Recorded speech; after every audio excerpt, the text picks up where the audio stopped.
Amid the rapidly deteriorating situation on the battlefield, President Zelenskyy continues his tour of Western countries, trying to convince his so-called allies that Ukraine has not lost everything in fighting with Russia.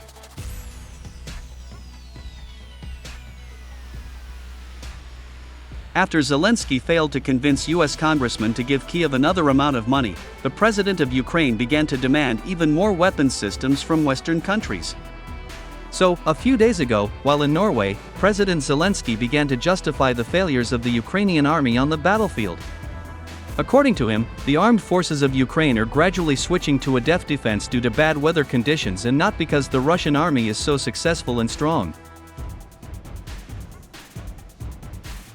After hearing such statements by the Ukrainian leader, military experts and analysts concluded that President Zelenskyy understands perfectly well that the armed forces of Ukraine will have to retreat along the entire front line, and in order not to completely lose Western military assistance, Zelenskyy is trying to pass off the retreat of the Ukrainian army as a new tactic of the General Staff, which is allegedly designed to weaken and bleed Russian troops.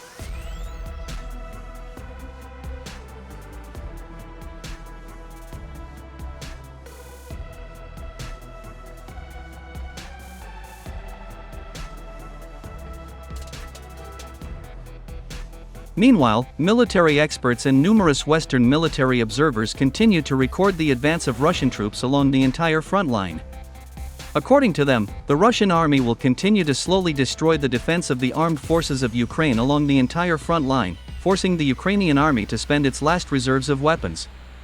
At the same time, experts noted that Russian troops are quite successfully depriving the Ukrainian army of Western air defense systems and radar stations.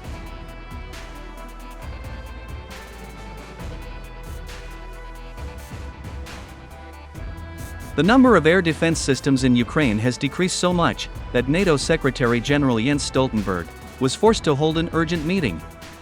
At this meeting, Jens Stoltenberg called on NATO countries to immediately begin providing additional air defense systems to Ukraine.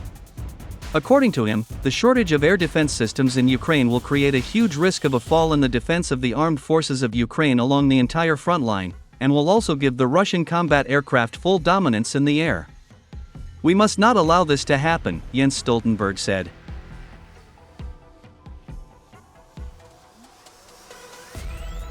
After these words of the NATO Secretary General, Norwegian Prime Minister Jonas Gahr Støre said that his country would give Ukraine about $30 million to purchase the surface-to-air missile system, NASAMS. Other NATO countries have also agreed to help Ukraine. In total, almost $2 billion was raised in order to restore Ukraine's air defense system by 2026.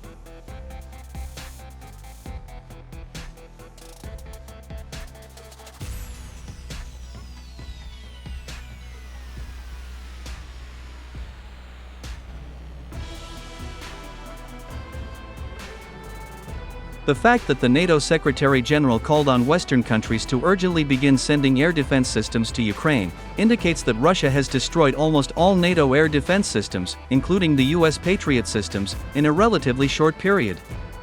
Moreover, a few days ago, German Chancellor Olaf Scholz handed over to Ukraine a battery of Patriot air defense system, which was in service with Bundeswehr. This system has already been delivered to Kyiv, and should be on combat duty by the end of this year.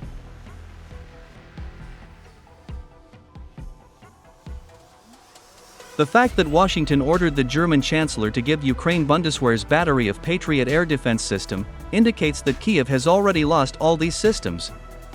This fact is confirmed by numerous insiders, including Ukrainian Telegram channels.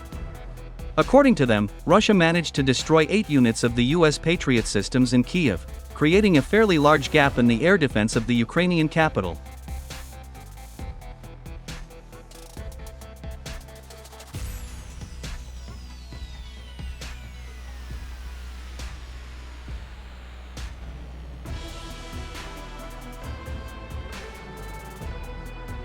Meanwhile, on December 15, 2023, the Americans launched the work of the Second European Air Defense Area in the Polish city of Redzikowo, which is located 240 kilometers from Russia.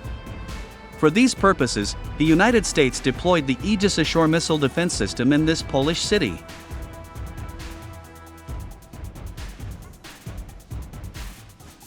Russia has reacted very negatively to these actions by the United States. Everything indicates that the Americans want the F-16 fighter jets intended for Ukraine to actively use Polish airfields. Against this background, in Vienna, at the 1065th plenary session of the Organization for Security and Cooperation in Europe, the head of the Russian delegation, Konstantin Gavrilov, made a rather harsh statement. In particular, he said that if Slovakia, Romania, and Poland provide their airfields for the use of F-16 fighter jets in the conflict in Ukraine, these countries will become legitimate targets for Russian missiles.